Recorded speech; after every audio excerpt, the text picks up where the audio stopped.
Assalamualaikum warahmatullahi wabarakatuh. Pertemuan hari ini akan saya jelaskan mengenai objek diagram ya. Jadi diagram-diagram yang sudah Anda pelajari, saya harap terus diulas, terus dibaca ya.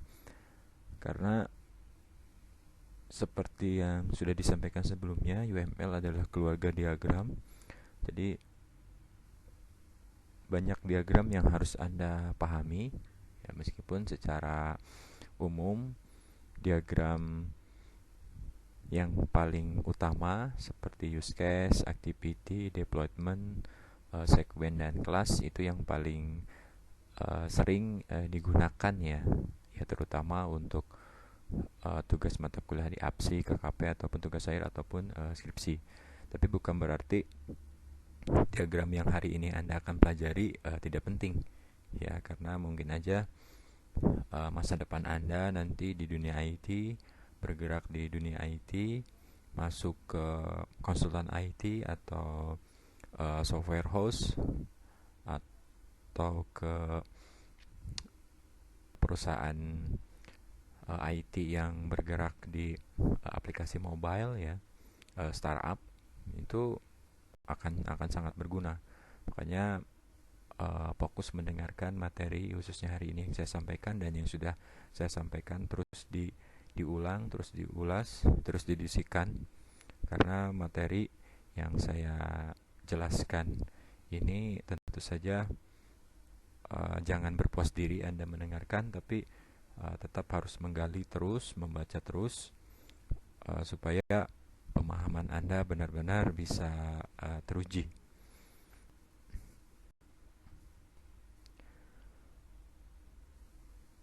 Saya mulai dari definisi. Ya, definisi objek diagram adalah diagram menghasilkan gambaran struktur model sebuah sistem dalam kurun waktu tertentu. Ya, jadi diagram ini outputnya adalah gambaran struktur model. Memang jika melihat dari definisi ya, menghasilkan gambar dalam kurun waktu tertentu, ya artinya ini sangat berkaitan dengan diagram yang sebelumnya Anda pelajari, khususnya adalah kelas diagram. Tujuannya jelas di sini untuk menangkap gambaran statis dari sistem pada saat tertentu. Ya, jadi ketika berbicara sistem itu berbeda dengan definisi web, desktop atau mobile atau program ya. Jadi ini yang harus diluruskan, yang harus terus dipahami. Ketika saya menjelaskan sistem itu tidak sama dengan program ya, nanti Anda akan memahaminya di semester berikutnya di mata kuliah APSI.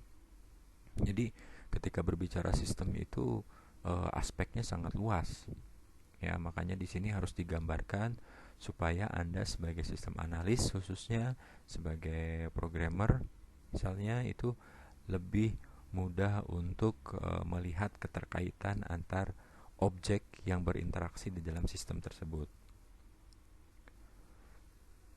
Nah, di poin ketiga di sini sudah jelas, diagram objek berasal dari kelas diagram. Jadi sangat tergantung, objek diagram ini sangat tergantung dari kelas diagram. Jadi intinya kalau tidak ada kelas diagram, ya otomatis tidak ada yang namanya objek diagram. Kelas diagram tidak akan ada jika tidak ada use case, activity ya. Itu sangat berkaitan. Makanya sangat berurutan banget diagram-diagram yang sudah Anda pelajari sampai dengan hari ini Anda mendengar penjelasan saya di objek diagram.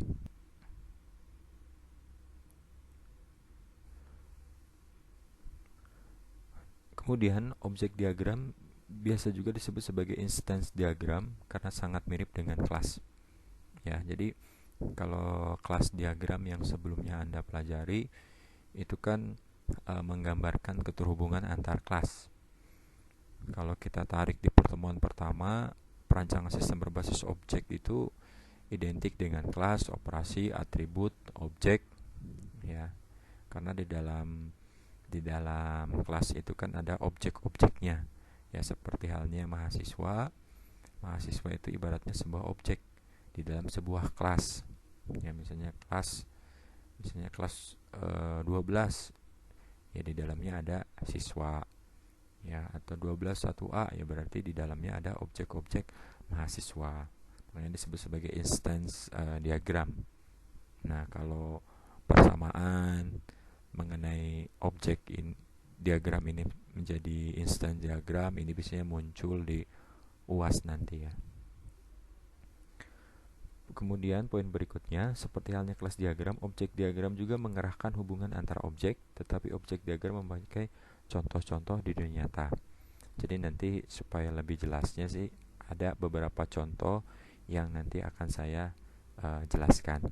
Tapi pada prinsipnya kan perancangan sistem berbasis objek itu merepresentasikan kehidupan di dunia nyata, dituangkan ke dalam bentuk gambar, notasi-notasi yang nantinya akan dituangkan ke dalam perancangan sistem secara umum, software secara khusus. Poin berikutnya, objek diagram dipakai untuk menggambarkan bagaimana sistem akan terlihat seperti pada waktu tertentu. Jadi sebagai sistem analis itu kan harus melihat bahwa sebuah sistem digunakan itu tentu saja ada skema-skemanya ya. Contoh misalnya kalau sistem pembelian online di marketplace, anggaplah misalnya kemarin yang lagi happening Lazada 11.11, saya yakin trafficnya lebih tinggi dibandingkan bulan Mei misalnya, bulan Juni. Tapi karena ada promo 11.11, pasti trafficnya pengunjung pengunjung di Lazada itu semakin banyak gitu kan. Nah, kondisi waktu ketika promo dan tidak promo itu ya harus dipikirkan dengan baik supaya mekanisme yang terjadi di dalamnya bisa berjalan sebagai mana mestinya ya. Karena di sini ada data yang terjadi di objek diagram sering dipakai untuk menjelaskan hubungan kompleks antara objek. Jadi jika mengacu kepada poin yang terakhir ini, poin di slide ini, jelas bahwa objek diagram itu yang menggambarkan kompleksitas daripada sistem yang akan dibuat. Jadi ini nggak nyambung kalau misalnya Anda bikin sistem-sistem yang sederhana. Ya, makanya saya selalu menantang Anda bahwa ketika merancang sebuah sistem, pilihlah sistem yang kompleksitasnya tinggi kalau bisa ya. Kalaupun enggak ya tengah-tengah lah, jangan main aman terus, sederhana ya. Pembelian misalnya sistem untuk pembelian barang A barang B yang kayak gitu udah enggak inilah, udah enggak relevan. Kalau itu tugas kuliah sih oke. Tapi kalau untuk tugas akhir skripsi, saya harap Anda nanti mengambil sistem yang kompleksitasnya tinggi. Caranya gimana ya? Dari sekarang Anda semester 3 rajin membaca jurnal, nonton berita, baca buku, diskusi. Kalau tidak seperti itu, saya yakin nanti akan kesulitan ketika Anda mengambil skripsi atau tugas akhir di semester akhir. Ya, kalau nggak percaya ya cobain aja. Anda semester 3 abai, cuek, apalagi nggak ketemu sama dosennya, apalagi nggak ke kelas. Ini kan butuh kesadaran dari diri Anda masing-masing. Kalau Anda cuek-cuek aja, kuma engke gimana sih ya, ya coba aja lihat perjalanan Anda sampai nanti skripsi atau tugas akhir, kemungkinan besar akan mengalami kesulitan. Karena kenapa saya bilang seperti ini, karena saya memperhatikan mahasiswa-mahasiswa yang di luar tracknya dipaksa untuk masuk ke track yang sebenarnya, itu agak-agak kesulitan. Makanya sebelum waktu semester 3 ini berlalu, ya harapannya Anda memahami posisi Anda di mana sehingga Anda bisa melakukan apa yang seharusnya dilakukan.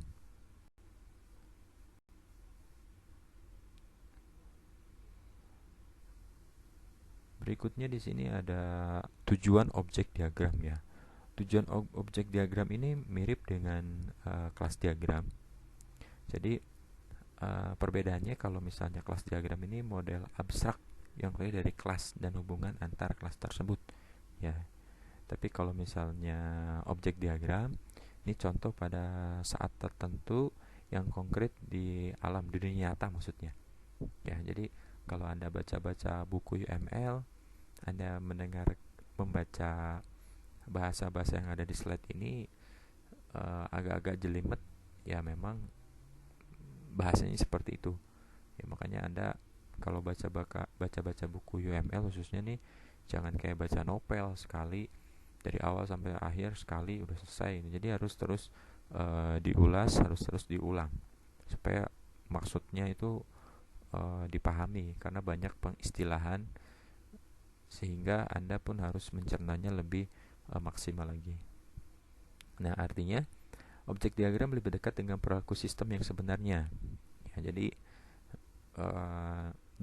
objek diagram ini ya untuk mengungkap perilaku dari aspek dari entitas-entitas sistem yang ada di dalamnya.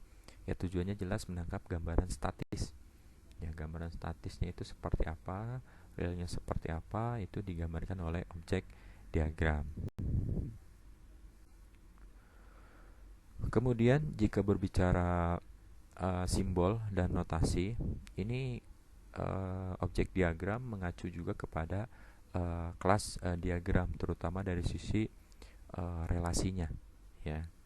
Tapi secara umum objek diagram ini hanya ada tiga, ada objek name sama objek atribut, ya. Jadi ada nama objek, ada atribut objek, terus yang ketiga itu ada link. Ya, di sini setiap nama objek ini digambarkan oleh kotak, ya, bersegi panjang. Terus ada nama kelas yang di underline, ya. Kemudian objek atribut itu berada di bawah objek name, ya. Kemudian ada link, ya, ini tentatif tergantung dari kebutuhan. Jadi untuk link yang garis yang ketupat, simbol ketupat penuh, kosong sama tanda panah, yaitu mengacu kepada simbol-simbol kelas, ya.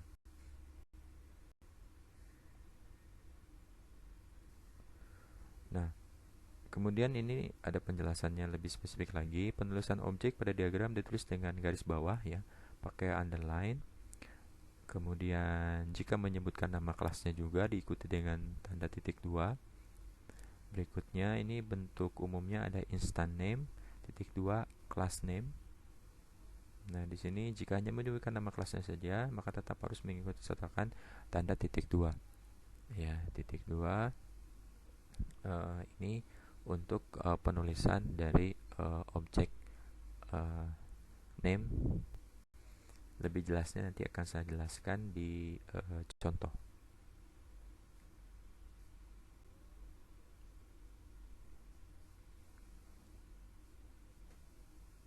Oke, ya, ini saya akan jelaskan beberapa contoh. Mudah-mudahan Anda semuanya lebih memahami, karena nanti di akhir sesi ini ada tugas kembali, ya, seperti halnya pertemuan sebelumnya. Karena dari hasil evaluasi saya, jika tidak ada tugas, ya, jadi mayoritas dari Anda agak-agak kebingungan dengan apa yang saya sampaikan. Ya, minimal dengan adanya tugas Anda bisa menuangkan pemikiran, menuangkan ide, menuangkan pemahaman ke dalam bentuk gambar. Karena sebaiknya ketika Anda punya ide atau pemahaman itu dituangkan ke dalam bentuk coretan-coretan. Ya, khususnya sekarang objek diagram, saya harap sebelum Anda menuangkan ke Visio atau tools yang lain, Anda coret-coret dulu di kertas, baru dipindahkan ke dalam Visio atau tools yang lain.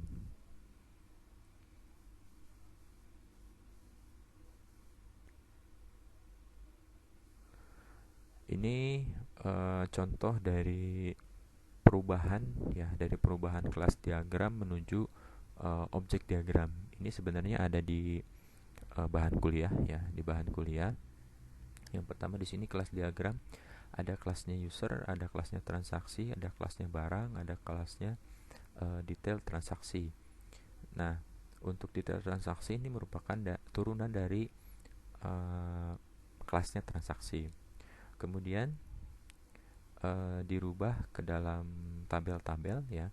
Di sini ada tabel transaksi, ada tabel detail transaksi, kemudian ada juga tabel barang, ada tabel user. Ini ada keterangannya, ada atributnya. Nah, setelah dibuatkan tabel, dirubahlah ke dalam bentuk di sini objek diagram. Nah, bisa Anda lihat di sini perbedaannya. Perubahan dari kelas diagram sebelum objek diagram itu didahului oleh pembuatan tabel. Nah, berarti di sini kan kelas diagram itu ada 4 kelas. Nah, di dalam tabel juga ada 4. Di dalam objek juga ada 4 objek. Ya, ini contoh yang paling sederhana. Saya yakin ini mudah untuk dicerna ya, ketika Anda memang melakukan pemahaman secara komprehensif.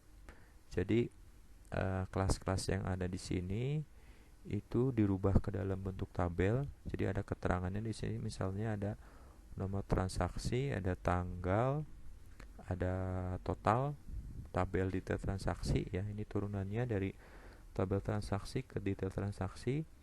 Kemudian di sini ada tabel barang. Tabel barang ada kode barang, ada nama barang. Udah ada datanya di sini, ada namanya komputer, ada harga barang, ada stoknya juga. Ada tabel user, misalnya di sini nama usernya Dinda Ayu Mutia. Dari tabel di sini dirubahlah ke dalam objek diagram. Nah, di sini ada instant, ada objek diagramnya DAM.2 user.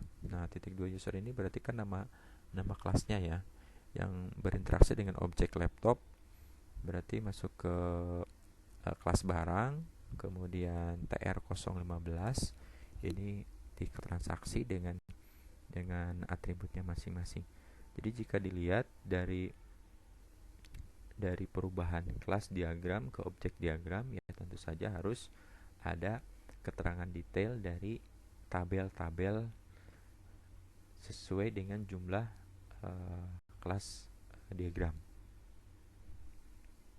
Makanya objek diagram ini sangat dipengaruhi oleh keberadaan kelas diagram.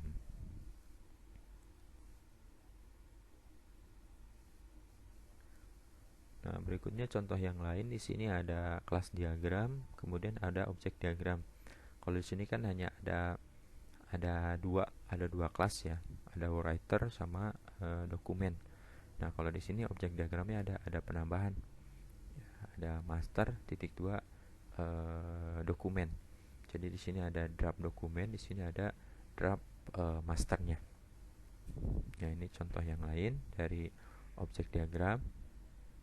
Kemudian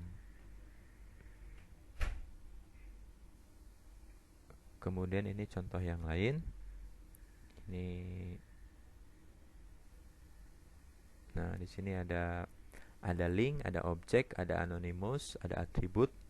Jadi jelas kalau misalnya ngelihat contoh ini, objek diagram itu keterangan antara instant name atau object name sama dengan kelasnya. Itu kan tadi sudah dijelaskan di slide sebelumnya, ada underline, ada titik 2 ya. Jadi saya harap kalau Anda masih bingung ngelihat gambar ini, flashback ke slide sebelumnya. Jadi kalau objek diagram itu sudah ada gambaran statis dari objek-objek yang berinteraksi ya, mulai dari ID, name, alamat ya, deskripsi, price, amount, dan lain sebagainya. Nah, kalau di sini kan ada staff, manager, kasir, produk, dan sebagainya.